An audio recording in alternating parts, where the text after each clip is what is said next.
नमस्कार, स्वागत है आप सभी का द इकोनॉमिस्ट में। तो चलिए शुरू करते हैं आज का the economic times editorial analysis और शुरुआत करते हैं आज के स्पीकिंग ट्री के आर्टिकल से। तो जो आज का आर्टिकल आया है स्पीकिंग ट्री का, यह है लाइफस्टाइल चेंज करने के बारे में। तो बड़ी अच्छी बातें यहाँ पर बताई गई हैं। तो एक मोटिवेशनल आर्टिकल है जिससे हमें मोटिवेशन मिलेगी कैसा लाइफस्टाइल हमारा होना चाहिए जिससे कि हमारी ज़िंदगी में खुशियाँ ही खुशियाँ हों और एक पॉजिटिव माइंड सेटअप बने हमारा। तो यहाँ पर स्टार्टिंग में बात की गई है कि कोविड-19 वायरस के चलते जो है हमारा नेचर है लाइफ का वो चेंज हो रहा है और चेंज हो चुका है। और आगे यहाँ पर बोला गया है कि हम लोगों को जो है घर तक ही जो है सीमित कर दिया है इस वायरस ने।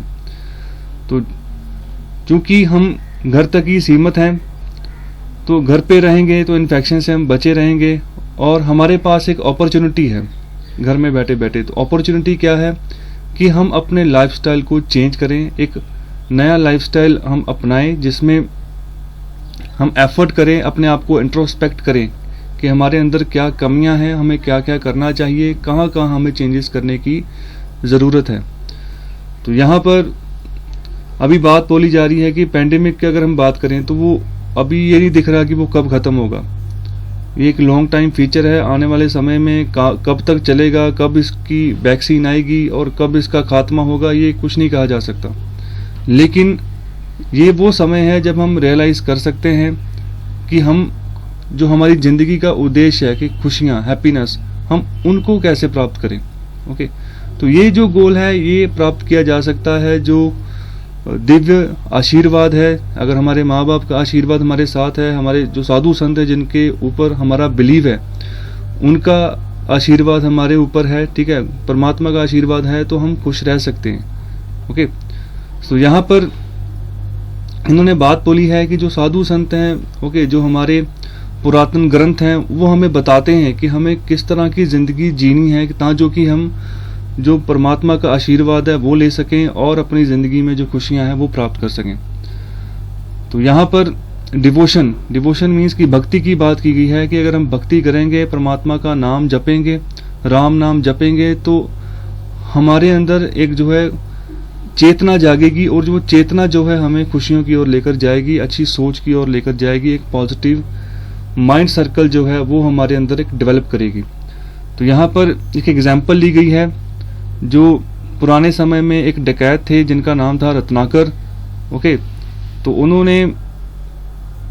उनको जो नारद ने बोला था कि आप जो रॉबरी का काम करते हो, जो आप ठगी का काम करते हो, चोरी का काम करते हो, इसको आप बंद कर दो।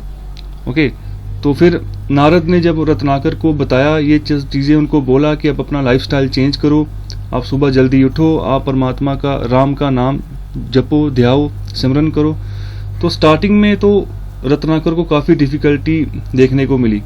ओके, तो कई लोग तो ऐसे भी बोलते हैं कि जब वो स्टार्टिंग में राम नाम जपते थे तो रामा रामा करते करते उनके जो प्रोनाउंसिएशन निकलती थी वो मरा मरा निकलती थी।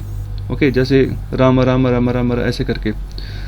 तो यहाँ पर उनको स्टार्टिंग में दिक्कत आई, लेकिन कुछ समय बाद जब उन्होंने अंत तक मेहनत की, ओके, बार बार परमात्मा का नाम ध्याया, अपनी लाइफस्टाइल को चेंज किया, पुराने जो कर्म थे, जो उनके खराब कर्म थे उनको जब छोड़ा, नए कर्मों को अपनाया, तो वो एक वेल नोन्ड पर्सनैलिटी के तौर पे उभर कर बाहर आए।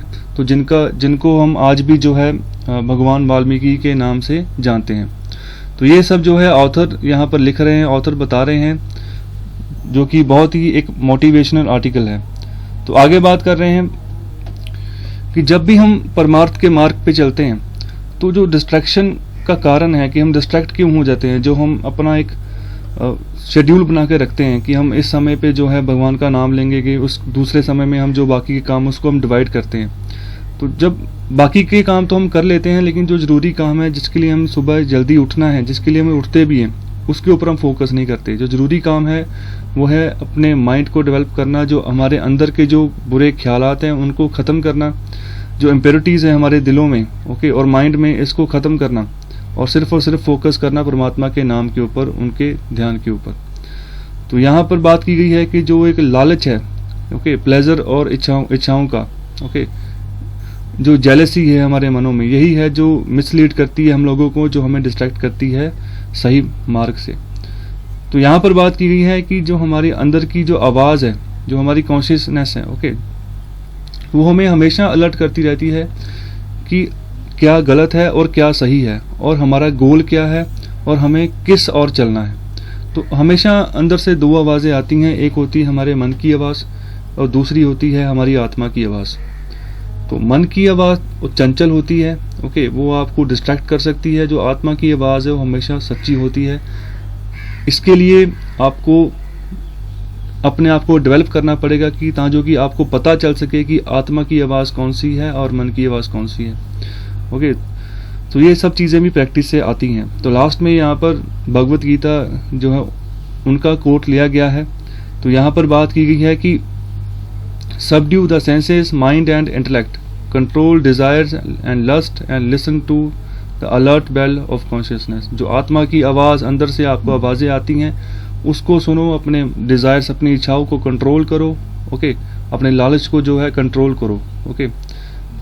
सो यहाँ पर लास्ट में जो आर्टिकल एंड कर रहे हैं, तो यहाँ पर यही बात बोली गई है कि परमात्मा का नाम हमें ध्याना चाहिए, अपने को जो कॉन्शियसनेस है उसके ऊपर फोकस करना चाहिए, जो भक्ति है उसी के मार्ग के ऊपर हमें चलना चाहिए, ताकि कि हम जो है शुद्ध रह सकें और प्रोटेक्ट रह सकें, और आने वाले फ्यूचर में जो है हमारी प्रोटेक्शन जो है होती रहे। हम अगर सही कार्य करेंगे तो हमारे निश्चय है कि हमें जो फल है वो भी सही ही मिलेगा।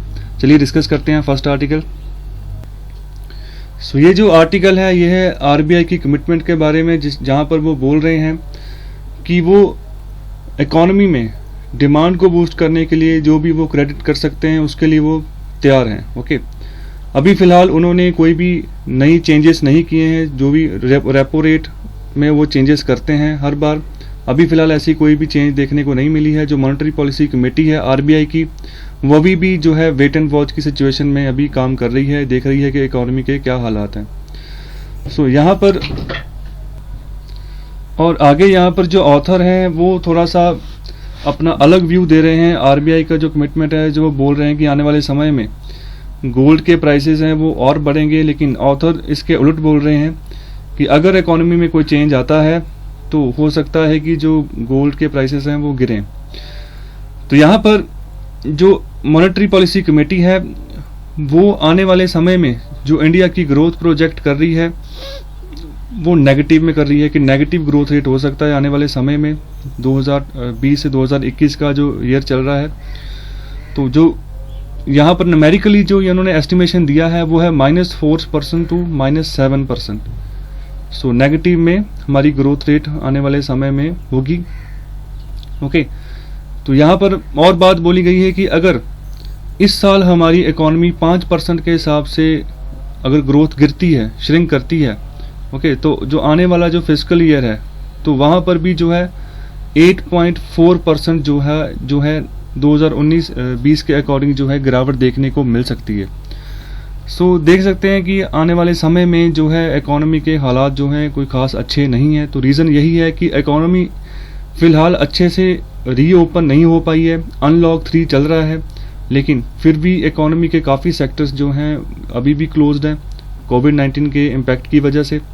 सो आगे यहाँ पर बात की गई है कि आरबीआई जो है वो भी अपने बेस्ट एफर्ट्स कर रहा है कि इकोनॉमी को कैसे पुश करे, ओके, लेकिन फिर भी वो पुश कर नहीं पा रहा है। किसी भी एक रिजल्ट तक पहुँचने की सिचुएशन में वो नहीं है कि कैसे जो है एक अच्छी ग्रोथ इंडिया को जो है मिल सके, ओके। तो यहाँ पर एक बात बोली गई है कि अकेला आरबीआई यहाँ पर कुछ नहीं कर सकता। आरबीआई अपनी मॉनेटरी पॉलिसीज में चेंजेस कर सकता है, उसके अकॉर्डिंग कोशिशें कर सकता है कि कैसे ग्रोथ को जो है स्टिमुलेट किया जाए।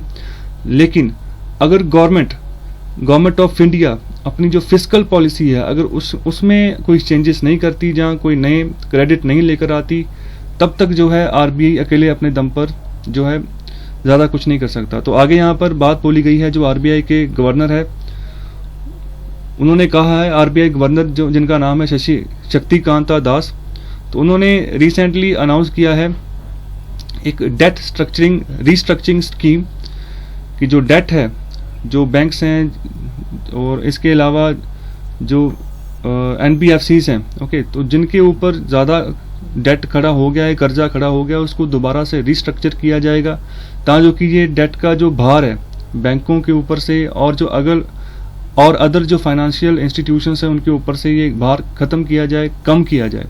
ओके, तो अगर ऐसा होता है, कोई ये ऐसी जो रिस्ट्रक्चरिंग स्कीम लागू करती है आरबीआई आने वाले समय में, तो उससे हो सकता है कि एक स्पेस मिले जो कंपनीज जो अभी दिवालिया होने के कगार पर हैं, जहाँ जिनके ऊपर जो है डेट बहुत ज़्यादा है।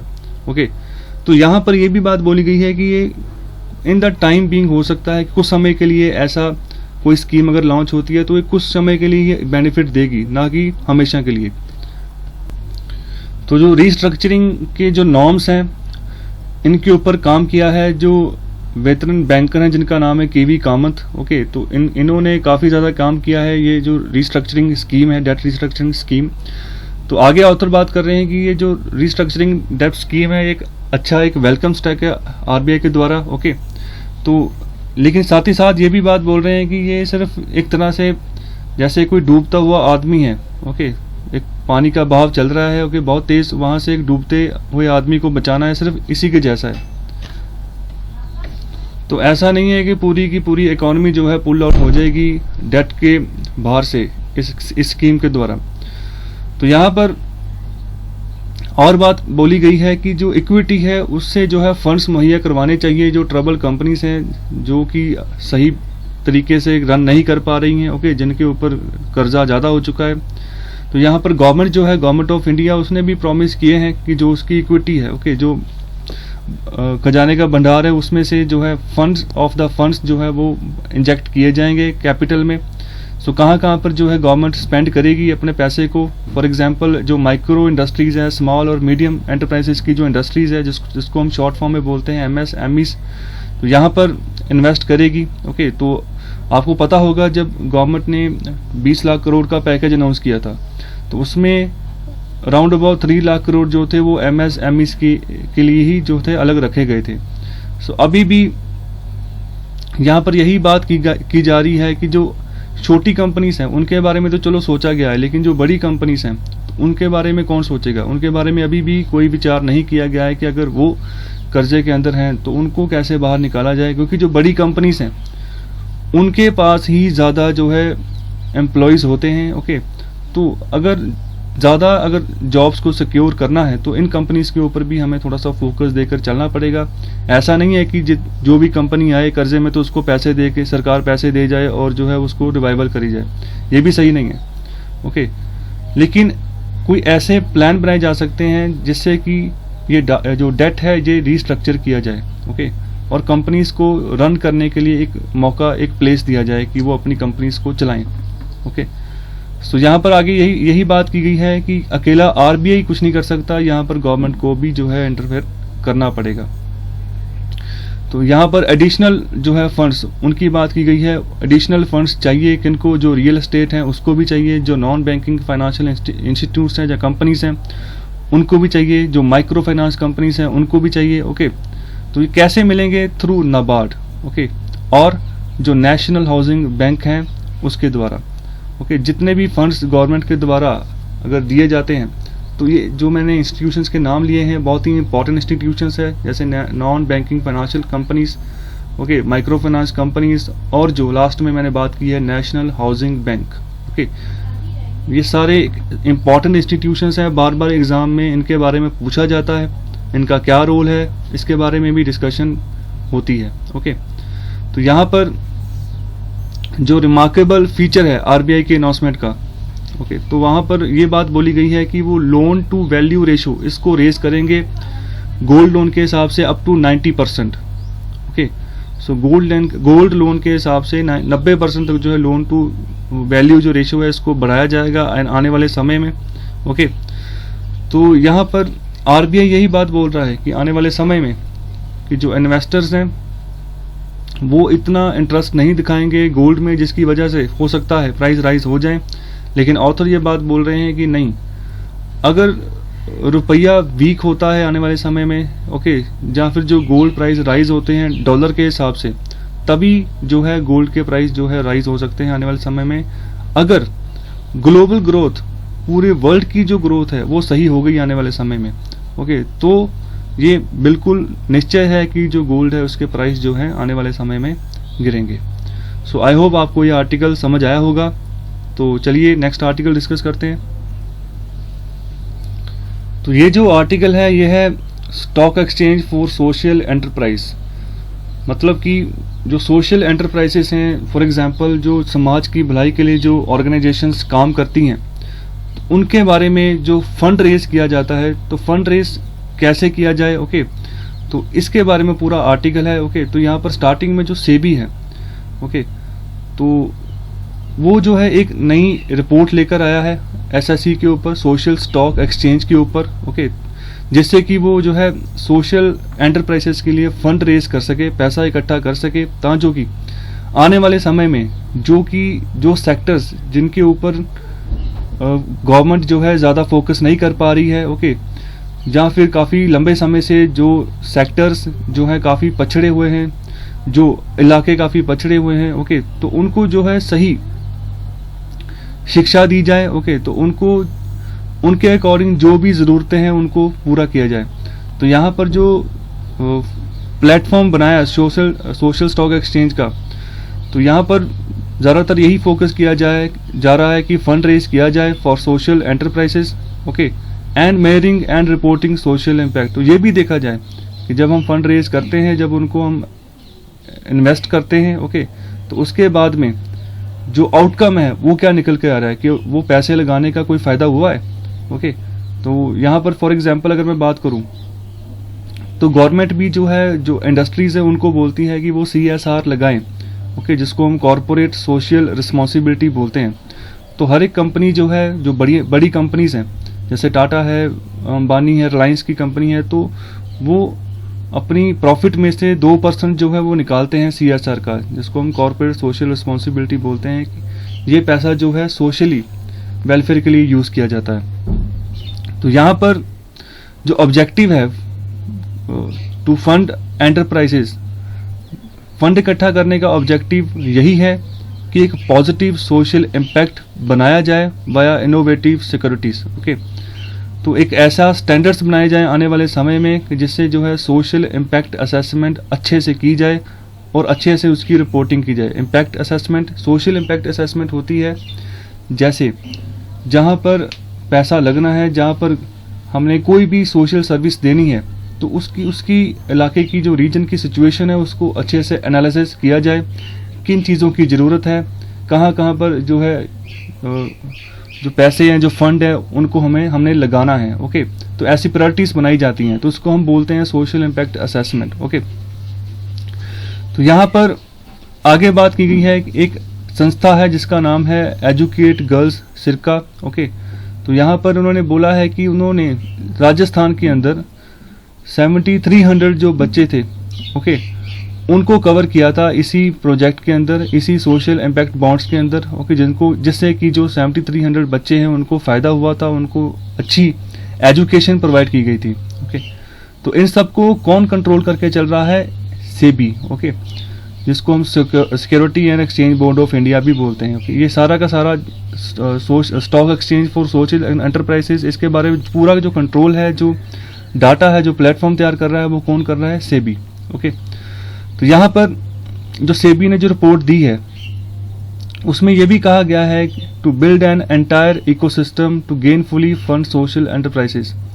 तो ऐसा एक एनवायरनमेंट तैयार किया जाएगा आने वाले समय में जिससे कि आसानी से जो है सोशल एंटरप्राइजेस है उनको फंड किया जा सके, उनको पैसे की कमी ना हो। देखो, मौजूदा समय में जितने भी NGOs हैं, ओके, जो पैसे के बिना काम करते हैं, जो एजुकेशन देते हैं बच्चों को, बहुत सारे ऐसे NGOs हैं, ओके, जिनको बाहर से फंडिंग आती है, ओके, या फिर इंडिया के अंदर से ही फंडिंग आती है, ओके। लोग जो है अपनी सैलरी से पैसे देते हैं ताकि जो गरीब बच्चे हैं जो एजुकेशन नहीं ले पाते, ओके, जहाँ जिनको कोई पढ़ाने वाला नहीं है, तो उनको एजुकेशन दी जाए, उनको अच्छे से पढ़ाया जाए, उनको एक डायरेक्शन दी जाए ताकि आने वाले समय में वो अपने पैरों पे खड़े हों और अपने घर के लिए, अपने लिए खुद कमाएं, ओके, और समाज को भी एक अच्छी देन देकर जाएं।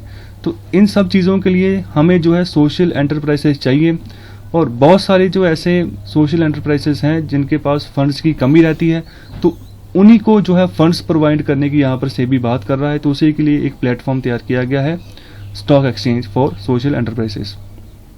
ओके, तो यहाँ पर इस रिपोर्ट में ये भी बात बोली गई है कि एक कंप्लीट विद इंफॉर्मेशन रिपोजिटरीज ये बनाया जाएगा, सोशल ऑडिट होंगे। ओके, रिपोर्टिंग स्टैंडर्ड्स जो है उनको जो है ज़्यादा बढ़िया किया जाएगा आने वाले समय में। तो यहाँ पर बात की गई है कि जो 4 की स्टेक होल्डर्स हैं उनको इकट्ठे सामने आना पड़ेगा अगर हम सोशल इम्पैक्ट बॉन्ड इश्यूज की बात करें। तो ये कौन कौन हो सकते हैं? स्टार्टिंग में इन्वेस्टर जो पैसा देगा, ओके, दूसरा जो सर्विस प्रोवाइड करवाएगा, तीसरा जो इंडिपेंडेंटली जो है एवेल्युएट करेगा पूरे प्रोसेस को कि फंड कहाँ से आया, कहाँ पर लगा और क्या रिजल्ट आया, और लास्ट में है जो आउटकम पेयर है। तो आउटकम पेयर फॉर एग्जांपल कौन हो सकते हैं? जैसे कोई भी फाउंडेशन है, कोई प्राइवेटली कोई फाउंडेशन है, ओके, जो वेलफेयर के लिए काम करता है, लोगों को जो फंड्स प्रोवाइड करता है, और दूसरा जो है वो होता है गवर्नमेंट। ओके, तो जो गोल है वो यही है कि जो सोशल डेवलपमेंट है इसको ज़्यादा से ज़्यादा तवज्जो दी जाए। ओके, अभी भी बहुत सारे एरियाज भारत में हैं जहाँ पर डेवलपमेंट नहीं है। ओके, जहाँ पर अच्छे से जो पीने का पानी है वो उपलब्ध नहीं है। ओके, जो पानी का निकास है वो उपलब्ध नहीं है, जो बिजली है ओके वो उपलब्ध नहीं है।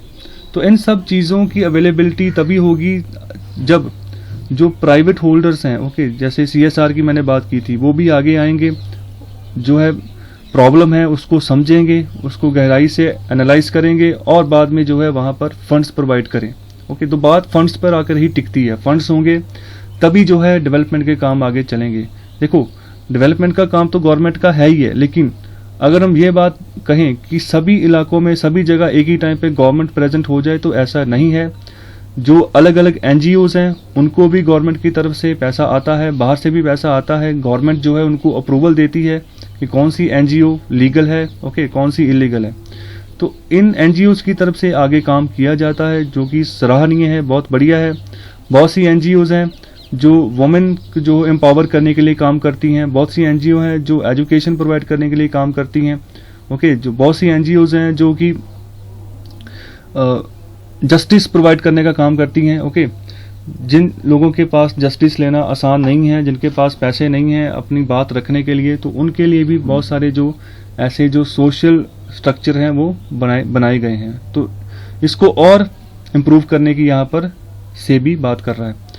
तो यहाँ पर जो सोशल स्टॉक एक्सचेंज है, ओके, तो यहाँ पर बात की गई है कि can be housed with in existing stock exchange.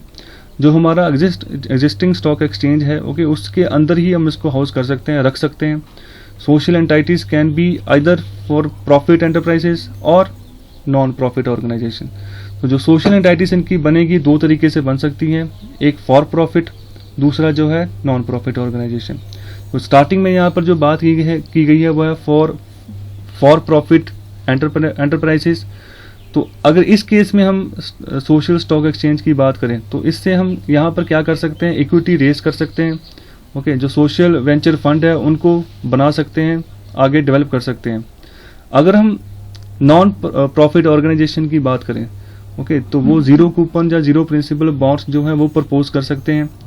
Okay, जिससे कि अगर जो भी पैसा ये लगाएंगे उसे वापस कोई भी इनको रिटर्न नहीं लेना है। ओके, अगर कोई भी रिटर्न ये नहीं लेते हैं तो उनको हम बोलेंगे कि नॉन प्रॉफिट ऑर्गेनाइजेशंस हैं। ओके, सो ऐसी नॉन प्रॉफिट ऑर्गेनाइजेशंस की बहुत ज़्यादा ज़रूरत है। अगर हम फॉर प्रॉफिट एंटरप्राइजेस की बात करें तो यहाँ पर जो भी पैसे लगाएंगे तो वो यही सोच के लगाएंगे कि हम अगर पैसा लगा रहे हैं तो कुछ समय बाद हमें उसका रिटर्न मिलना चाहिए।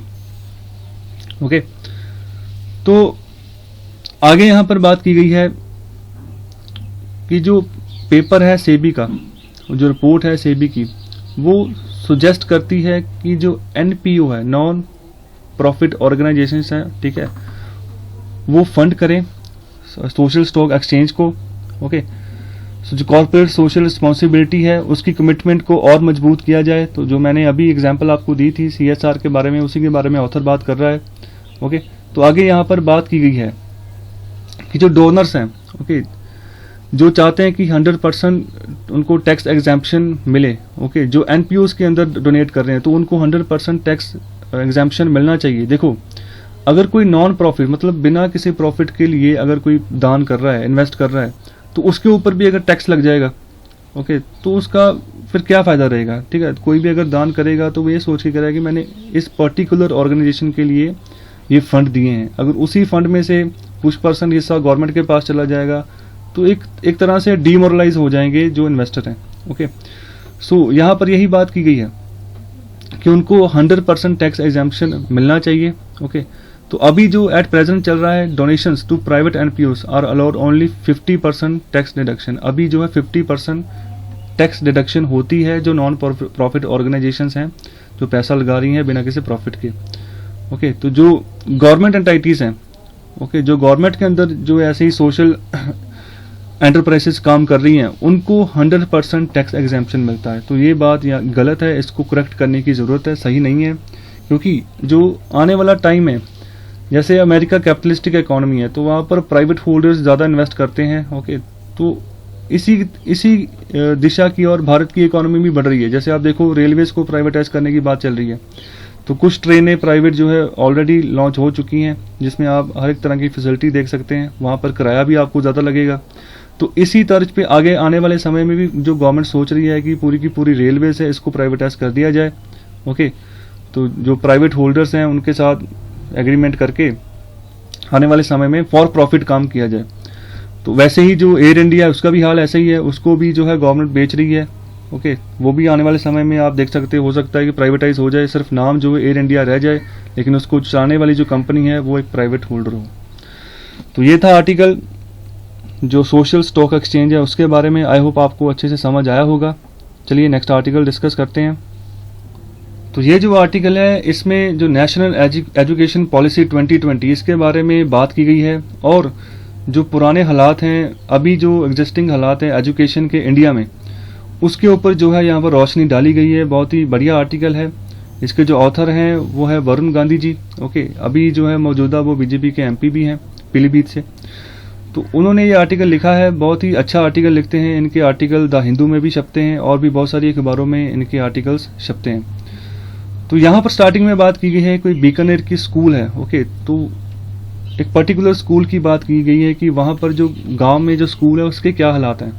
तो वहाँ पर एक बात बोली गई है कि एक सिंगल रूम है जहाँ पर बच्चे बैठे हैं।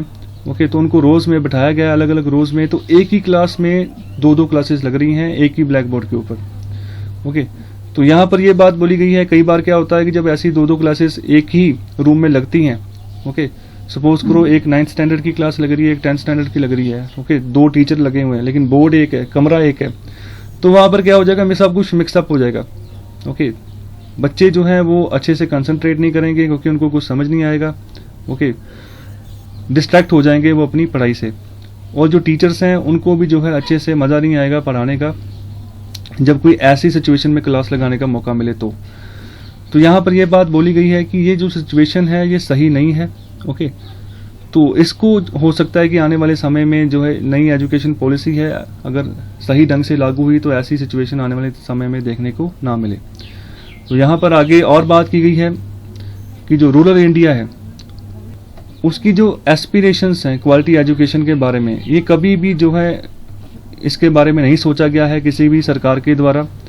जो प्राइवेट सेक्टर्स हैं या फिर जो सिटीज़ हैं वहाँ पर जो एजुकेशन है वो फिर भी उसका लेवल अलग है, लेकिन जो गांव के अंदर जो स्कूल्स हैं, खासतौर पे जो सरकारी स्कूल्स हैं, ठीक है, तो उन वहाँ पर जो है गवर्नमेंट ध्यान नहीं दे रही है। ओके, लेकिन फिलहाल अगर मैं बात करूँ, अगर जो डेवलप्ड स्टेट्स हैं तो वहाँ की अगर गवर्नमेंट स्कूल्स की बात करूँ तो हालात अभी बहुत बढ़िया हो चुके हैं, इतने ख़राब हालात नहीं हैं। अगर बड़े स्टेट्स की बात करूँ या जो पछड़े स्टेट्स हैं, जो बैकवर्ड स्टेट्स हैं, उनकी बात करूँ, वहाँ पर अभी डेवलपमेंट होना बाकी है। तो यहाँ पर आगे बात की गई है कि जो गवर्नमेंट ऑफ इंडिया है वो एनुअली सिर्फ 12,500 जो है पर स्टूडेंट जो है इन्वेस्ट कर रही है। ओके, 2014 के अकॉर्डिंग अगर हम बात करें तो ये GDP का 3 से 4% बनता है। सो ये चीज़ देखी गई है कि जो इंडिया की एजुकेशन पॉलिसी है उसमें कोई ख़ास चेंज नहीं आया है 1960 से अगर हम बात करें, लेकिन अभी जो नई पॉलिसी आई है उसमें जो है नए टारगेट्स रखे गए हैं। तो आने वाले समय में हो सकता है काफ़ी बड़ा बदलाव एजुकेशन सिस्टम में देखने को मिले। ओके, तो यहाँ पर यह भी बात बोली गई है कि जो ग्रॉस एनरोलमेंट रेशियो है कि जो बच्चे हैं ज़्यादा से ज़्यादा जो है क्लासेस अटेंड करें, ओके, स्कूल या कॉलेजेस में आएँ, तो यहाँ पर हायर एजुकेशन की बात की गई है कि हायर एजुकेशन में भी बच्चों की एनरोलमेंट बढ़े। तो यहाँ पर टारगेट रखा गया है कि 2035 तक 50% जो है ग्रॉस एनरोलमेंट रेशियो जो है वो बढ़ाई जाएगी, जो नई एजुकेशन पॉलिसी है उसके द्वारा। ओके, सो आगे बात करते हैं। तो आगे यहाँ पर पर्टिकुलरली टीचर्स के बारे में बात की गई है कि उनकी क्या सिचुएशन है। तो स्टार्टिंग में यहाँ पर एक एग्जांपल ली गई है टीचिंग के बारे में। एक संगीता कश्यप एक स्कूल टीचर थी, ठीक है, मध्य प्रदेश से, जो कि गवर्नमेंट अहिल्या आश्रम स्कूल में पढ़ाती थी। ओके, तो वो बहुत फेमस थी अपने टाइम पे। क्यों फेमस थी? क्योंकि वो she has been absent from the work from last 23 years. तो 24 साल का उनका करियर है, जिसमें से वो 23 साल एब्सेंट रही हैं। ओके, तो उनको ट्रांसफ़र भी किया गया था अहिल्या में 1994 में, लेकिन बाद में वो मैटरनिटी लीव के ऊपर चली गई और उसके बाद जो है 2014 तक उन्होंने कभी भी रिपोर्ट नहीं किया। तो ये देखो सिचुएशन, देखो आप, टीचर जो हैं छुट्टी पे चले गए हैं, बाद में उन्होंने ज्वाइन ही नहीं किया। तो ऐसा ही हाल जो हायर एजुकेशन में भी है, जो गवर्नमेंट अप्रूव्ड, जो गवर्नमेंट के सरकारी कॉलेजेस हैं, ओके, जहाँ पर इंजीनियरिंग की डिग्रियाँ मिलती हैं। तो ऐसे कॉलेजेस भी हैं इंडिया में जिनकी मैं एग्जांपल दे सकता हूँ। मैं उनका नाम नहीं लूँगा कॉलेजेस का, लेकिन मैं बात बता सकता हूँ कि जो वहाँ पर जो परमानेंट टीचर्स हैं, ओके, वो वहाँ पर छुट्टी लेके चले जाते हैं। ओके, 5 या 6 साल की छुट्टी लेकर वहाँ से चले जाते हैं। और जो पास ही के जो प्राइवेट कॉलेजेस हैं, प्राइवेट इंजीनियरिंग कॉलेजेस हैं, वहाँ पर एज ए डायरेक्टर या डीन काम करते हैं, ताकि कि वो ज़्यादा से ज़्यादा पैसे कमा सकें। ओके, सो ज़्यादा से ज़्यादा जो पैसे या गवर्नमेंट की तरफ से जो फंड आते हैं उनको कंज्यूम कर सकें। तो ऐसी सिचुएशन चल रही है आज के समय में। तो गवर्नमेंट को अपनी जो लीव पॉलिसी है, छुट्टी देने की जो पॉलिसी है, इसमें काफ़ी बड़ा बदलाव करना पड़ेगा आने वाले समय में, क्योंकि ये भी एक जो है बहुत बड़ा लूप होल है। जब टीचर ही प्रेजेंट नहीं होगा क्लास में, ओके, जहाँ टीचर जितने चाहिए उतने आएंगे ही नहीं, तो बच्चों का ही नुकसान है। ओके, वैसे ही जो टीचर्स हैं उनका अगर बात करें, टीचर टू स्टूडेंट रेशियो वो बहुत कम है, जितने टीचर्स चाहिए उतने नहीं हैं। तो अगर कोई गवर्नमेंट टीचर्स की सिलेक्शन करती है, उसमें भी कुछ टीचर्स फिर छोड़कर चले जाएं तो फिर दिक्कत आती है। फिलहाल इसमें जब छुट्टी का रीज़न आ जाए तो फिर दिक्कत आती है। जहाँ तो अगर लीव कर दें या रिज़ाइन दे दें तो फिर बात अलग होती है, जो वेटिंग में उनको आगे प्रमोट कर दिया जाता है। लेकिन जो कोई लीव लेकर चला गया है तो वहाँ पर दिक्कत रहती है बच्चों को। तो यहाँ पर आगे और बात की गई है कि ऐसी जो टीचिंग सिस्टम है, इसको आने वाले समय में जो नई न्यू एजुकेशन पॉलिसी है उसके हिसाब से अगर हम देखें तो आने वाले समय में इसको फिक्स कर दिया जाएगा। ऐसे कोई भी जो इंसिडेंट है आने वाले समय में हो सकता है कि आपको देखने में ना मिले। जो रूरल इंडिया है, ओके, तो वहाँ पर एक और प्रॉब्लम आती है, जो टीचर्स हैं, अगर हम उनके सब्जेक्ट मैटर्स की बात करें तो वहाँ पर वो सब्जेक्ट एक्सपर्ट नहीं मिलते। ओके, तो ये एक बहुत बड़ी प्रॉब्लम है इंडिया के एजुकेशन सिस्टम में कि जो हमारे टीचर होते हैं, जो बच्चों को पढ़ाते हैं, वो सब्जेक्ट एक्सपर्ट नहीं होते हैं। ओके, उनको क्या बोला जाता है कि आपको कितने सब्जेक्ट आते हैं। जब भी उनकी रिक्रूटमेंट की जाती है, खासतौर पर अगर प्राइवेट स्कूल्स में होती है, तो उनको सीधे सीधे पूछा जाता है कि आपको कौन कौन से सब्जेक्ट्स आप डील कर सकते हैं, पढ़ा सकते हैं, बेशक उनकी स्पेशलिटी उन सब्जेक्ट्स में ना हो। ओके, तो इसके हिसाब से उनको जॉब प्रोवाइड होती है। तो ये भी सिचुएशन है जो प्राइवेट स्कूल्स है वहाँ पर। तो यहाँ पर सीधी सीधी बात की गई है कि उसके पास जो टीचर है उनके पास सिर्फ एक बैचलर डिग्री होनी चाहिए। ओके, तो अगर लकी हैं तो अगर थोड़ा बहुत टीचिंग एक्सपीरियंस है वो होना चाहिए, तो उनको जो है जॉब मिल जाती है। ओके, लेकिन अगर अकाउंटेबिलिटी की बात करें, स्टूडेंट टू टीचर रिलेशनशिप, उसमें गिरावट आ जाती है। आगे और बात की गई है for teachers we need to train them in modern pedagogy. Okay, नई दिशा के अकॉर्डिंग हमें उनको तैयार करना होगा, ट्रेन करना होगा, उनको एनेबल करना होगा कि क्वालिटी एजुकेशन दे पाएँ, ताकि जो कि अच्छे एजुकेटेड बच्चे जो हैं समाज में निकल कर बाहर आएँ। जो एग्जिस्टिंग टीचर हैं, जो काफ़ी लंबे समय से टीचिंग प्रोफेशन में हैं, ओके, 20-20 साल से, 10 साल से या 25-25 साल से, ओके, उनको जो है अपग्रेड करने की ज़रूरत है उनके स्किल्स को, कि उनको जो नई टेक्नोलॉजी उसके साथ जोड़ा जाए, उनको सिखाया जाए कैसे नई टेक्नोलॉजी को वो यूज़ कर सकते हैं, ताकि कि बच्चे को एजुकेशन मिलने में कोई भी रुकावट ना हो। आगे बात की गई है कि जो नई पॉलिसी है, एजुकेशन पॉलिसी, उसमें एक महत्वपूर्ण जो है बदलाव देखने को मिलेगा टीचर्स के लिए भी। तो यहाँ पर जो मिनिमम डिग्री जो रखी गई है अभी टीचिंग के लिए, वो है बीएड डिग्री। ओके, तो आगे यहाँ पर जो टीचर एलिजिबिलिटी टेस्ट होता था, जिसको हम टेट बोलते हैं शॉर्ट फॉर्म में, उसको भी 4 भागों में जो है बांट दिया गया है। ओके, तो वो 4 भाग हैं। जो सबसे पहले जो फोकस किया जाएगा फाउंडेशनल के ऊपर, ओके, फिर प्रेपरेटरी, फिर मिडिल और लास्ट में है सेकेंडरी स्कूल कंटेंट। ओके, इन सभी कंटेंट के हिसाब से जो है आने वाले समय में जो है टीचर एलिजिबिलिटी टेस्ट होगा। ओके, इससे ये फायदा होगा कि पर्टिकुलरली जिस क्लास के लिए टीचर चाहिए, एक वेल क्वालिफाइड टीचर चाहिए, उसी के लिए आप जो है टेट ले सकते हैं। पहले ऐसा था कि सारा मिक्स आता था, एक टेट होता था। ओके, उसके अकॉर्डिंग टीचर पास करते थे, फिर उनकी रिक्रूटमेंट होती थी। अभी इसको 4 अलग अलग भागों में डिवाइड कर दिया गया।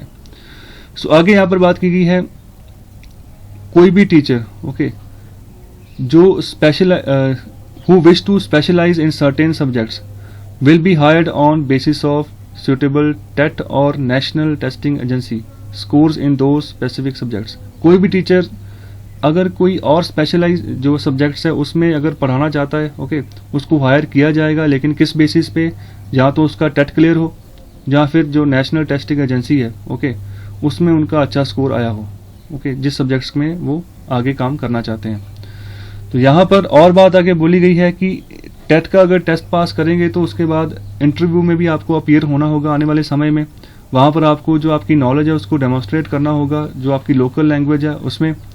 ओके, आगे बात बोली गई है कि जो मेरिट बेस्ड स्कॉलरशिप्स हैं वो प्रोवाइड की जाएंगी आने वाले समय में, कि जो लोकल टैलेंट है उसको मोटिवेट किया जाए कि वो टीचिंग प्रोफेशन में आए और बच्चों को अच्छे से जो शिक्षा जो उनको प्रदान करें। ओके, तो एक जो एम्प्लॉयमेंट है टीचिंग की जो लोकल एरियाज में, यहाँ पर भी जो फोकस किया जाएगा नई पॉलिसी के द्वारा।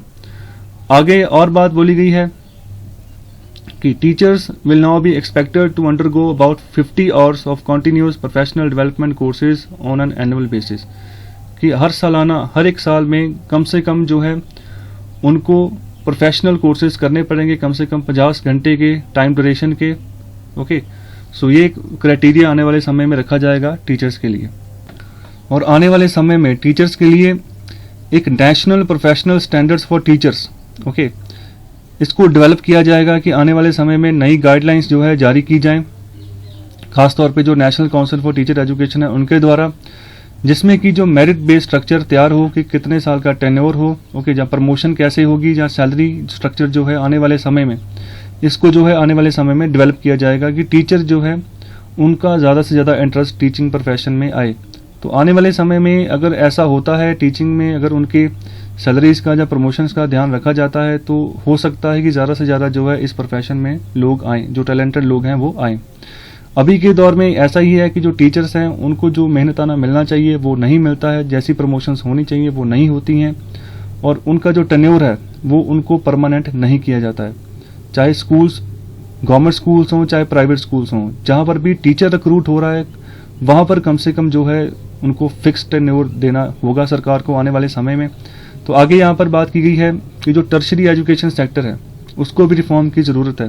सो टर्शरी एजुकेशन सेक्टर जो हायर एजुकेशन सेक्टर हो गया, जो यूनिवर्सिटी में जो एजुकेशन होती है, ओके, और जो एजुकेशन जो आमतौर पे लोगों को प्रोवाइड की जाती है, ओके, उनको एजुकेट करने के लिए, फॉर एग्जांपल अगर फार्मर्स को हम कोई क्लास देते हैं फार्मर्स को कि वो उनको बताया जाए, ओके, सो ये सारा टर्शरी एजुकेशन सेक्टर है। तो वहाँ पर एक एग्जांपल लिए रतन सिंह की, ओके, तो वो अपने फैमिली में काम करते थे, उनकी एक शॉप थी, ओके, बाड़मेर राजस्थान में।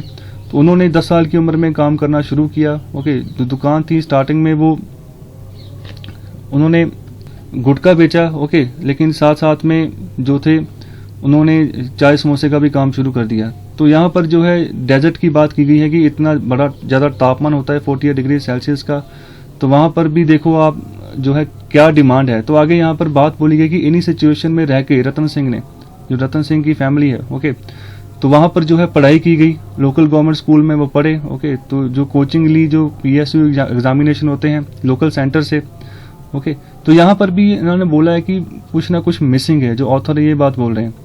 तो क्या मिसिंग है? The lack of facilities in Barmer compares woefully to the dreams show on TV for the large metros. मतलब कि जो बाड़मेर का जो एरिया है वहाँ पर जो फैसिलिटीज गवर्नमेंट की तरफ से प्रोवाइड होनी चाहिए एजुकेशन के प्रति वो नहीं है, उसको चेंज करने की ज़रूरत है अगर हम चाहते हैं कि आने वाले समय में बच्चे यहाँ से आगे आएँ, ओके, और देश की तरक्की में अपना सहयोग दें। सो आगे यहाँ पर बात की गई है जो हमारी बड़ी बड़ी यूनिवर्सिटीज़ हैं, ओके, तो वहाँ पर भी जो है अभी पिछड़ापन जो है देखने को मिला है। फॉर एग्जांपल यहाँ पर यूनिवर्सिटी ऑफ कलकत्ता की बात की गई है, इलाहाबाद यूनिवर्सिटी की बात की गई है, तो इनका जो ओवरऑल वर्ल्ड रैंकिंग है उसमें ये है जो 400 से रैंकिंग है उससे ऊपर चले गए। ओके, मतलब कि 400 से ऊपर 500 600 इसके बीच में इनकी रैंकिंग चली गई है। ओके, जो कि सही नहीं है। तो आने वाले समय में हमें एजुकेशन पॉलिसी ऐसी बनानी चाहिए कि जो हमारी हायर एजुकेशन है इसके ऊपर भी ज़्यादा से ज़्यादा फोकस हो, कि ज़्यादा से ज़्यादा कि जो हमारे कॉलेजेस हैं, यूनिवर्सिटीज़ हैं, वो हायर रैंक में आए जब भी वर्ल्ड वाइड कोई भी रैंकिंग निकाली जाए। ओके, तो यहाँ पर और बात की गई है कि इन सबको जो है कंसंट्रेट सुपरवाइज करके चलता है जो हमारी यूनिवर्सिटी ग्रांट्स कमीशन है। ओके, तो यही है, इसके अंडर बहुत सारी यूनिवर्सिटीज़ आती हैं और जो है हज़ारों के हिसाब से कॉलेजेस आते हैं। ओके, तो यहाँ पर बात बोली गई है कि अभी समय आ गया है कि हम दोबारा से एक फंडामेंटल रीऑर्गेनाइज करें जो पूरा का पूरा यूनिवर्सिटी स्ट्रक्चर है उसको। ओके, और यूजीसी को भी हमें यहाँ पर भी जो है रिस्ट्रक्चर करने की ज़रूरत है। तो यहाँ पर बात बोली गई है कि यूजीसी को डिसोसिएट करना चाहिए, अलग कर देना चाहिए कहाँ से, जो एकेडमिक गवर्नेंस है उसके ऊपर से। इनको काम देना चाहिए कि ये पॉलिसी को डिज़ाइन करें कि कैसी पॉलिसी हो, एजुकेशन पॉलिसी, जिससे कि पूरा का पूरा जो यूनिवर्सिटी स्ट्रक्चर है अच्छे से डेवलप हो, अच्छे बच्चे जो हैं आगे निकल कर आएँ, ज़्यादा से ज़्यादा बच्चों के पास एजुकेशन पहुँचे, हमारा रिसर्च फील्ड जो है वो स्ट्रॉन्ग हो, ताकि कि आने वाले समय में जो भी हम बनाना चाहते हैं हम खुद बनाएं, अपनी धरती पर बनाएं। देखिए, आज भी ऐसा नहीं है कि गवर्नमेंट कोई पैसा नहीं देती है, रिसर्च के फील्ड में पैसा देती है, करोड़ों के हिसाब से जाता है, लेकिन टैलेंट जो है उसमें कहीं ना कहीं पर कमी है, जिसकी वजह से जो है अच्छे रिजल्ट हमारे रिसर्च एंड डेवलपमेंट के फील्ड में नहीं आते। तो यही कारण है कि हमें राफेल जैसे जहाज़ बाहर से मंगवाने पड़ते हैं। ओके, तो इसके ऊपर हमें फोकस करना होगा, हमें किसी के ऊपर डिपेंडेंट नहीं रहना है। आने वाले समय में जनरेशन हमें ऐसी बनानी है, ऐसे पैदा करनी है कि जो अपने दम पर कोई चीज़ बनाए। ओके, या अपने घर पर बनाए, मतलब अपने देश की धरती पर बनाए। ओके, तो उन चीज़ों को हम बाहर एक्सपोर्ट करें। तो ऐसी सिचुएशन आने वाले समय में बने, तो इसी के अकॉर्डिंग जो है नई एजुकेशन पॉलिसी डिज़ाइन की गई है। तो आगे यहाँ पर बात बोली गई है कि national higher education regulatory council, okay, इससे जो है यूजीसी को रिप्लेस कर देना चाहिए। ओके, तो रिप्लेस कर दिया जाएगा जो नई एजुकेशन पॉलिसी है उसके द्वारा।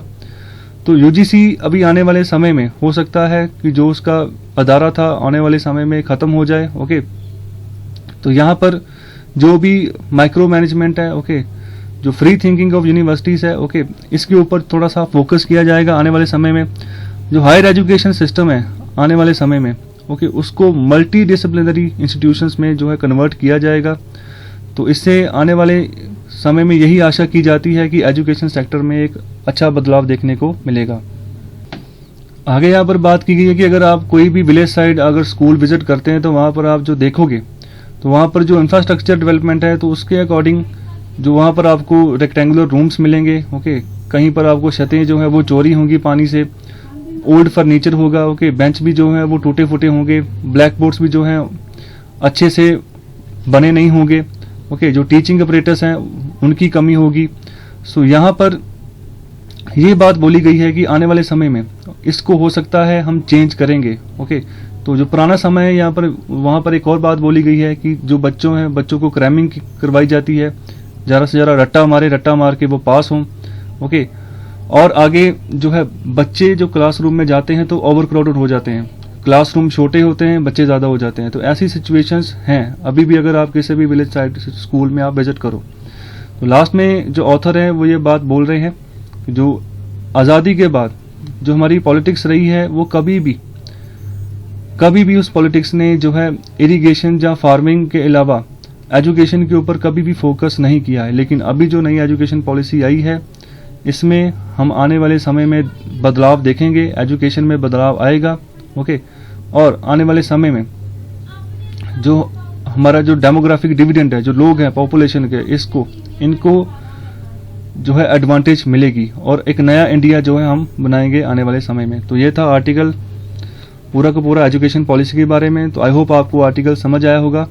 तो इस पार्ट 1 को हम यहीं क्लोज करते हैं और नई वीडियो में अभी लेकर आता हूं पार्ट 2 में जो आर्टिकल रह गए हैं उनको मैं वहां पर डिस्कस करूंगा। सो इस वीडियो को भी आप लाइक, शेयर और सब्सक्राइब करना मत भूलें। सो ज़्यादा से ज़्यादा शेयर करें, ओके, लाइक करें, ताकि हर एक बच्चे के पास जो ये वैल्यूएबल इन्फॉर्मेशन है, डिस्कशन है, वो पहुंच सके। सो आपका बहुत बहुत धन्यवाद, शुक्रिया।